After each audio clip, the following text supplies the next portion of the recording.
Hai, Assalamualaikum guys. So hari ni kita akan buat vlog sikit-sikit je. Kita buat macam vlog kali ni macam ada larian. Lepas tu dia macam tajuk dia ni run and food. So sambil lari tu kita boleh makan-makan. Nanti Ira tunjuk macam mana, okey? Okay guys, so kat sini kita dah sampai kat checkpoint pertama. Dekat sini lah kita boleh makan-makan. Nampak tu. Boleh duduk kat situ. Kalau nak bawa makanan sambil jalan pun boleh, tapi seeloknya korang duduk lah. So kat sini kita sambung pula lari. Kita tengok ni, by the way ni 5 km je. Ramai je.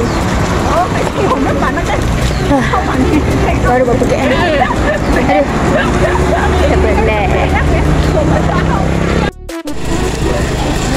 Okay, dah sampai sini. Ni tempat air tak silap.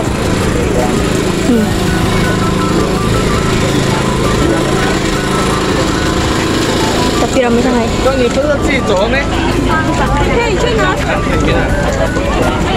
Kita teruskan je perjalanan. Air dia sedap pula. Nak ambil ke tak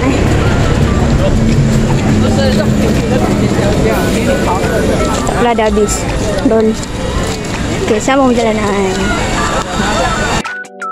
Okay, waktu berlari dulu ternampaklah di Ira tu betapa lajunya dia lari. Ada nak sampai dah Topen.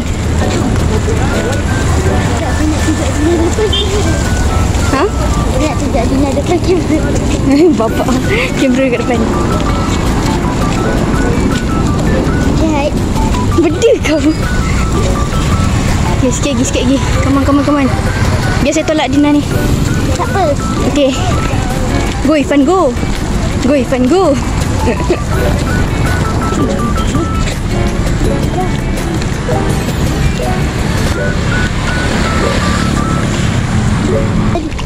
Adik.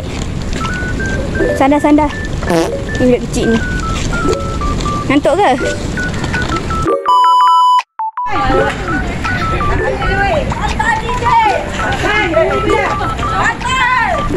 Dia menjadi kat belakang. Okay, sikit lagi.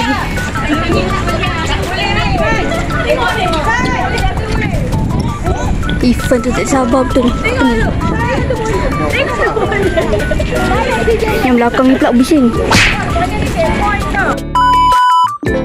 Okay, dekat sini kita nak sampai Penamat dah. So video vlog kita ni pendek je. Ira minta maaf lah kalau pasal bahasa apa semua. Lepas tu kalau vlog ni tak best, sebab kita pun tengah rush. Sebab lari kan. So korang tengok je lah Ira ambil meja.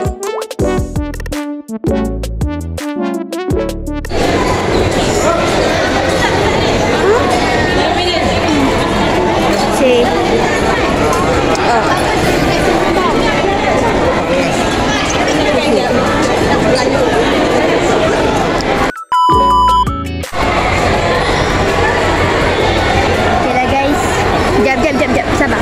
Okay, berdekat nombor. Okay, so sampai sini saja video vlog larian kita hari ni. So jangan lupa like, subscribe, comment and share video ni pada kawan-kawan. Dan jangan lupa follow TikTok dekat TikTok. Jangan lupa follow TikTok saya, TikTok Ira dekat TikTok lah. So bye.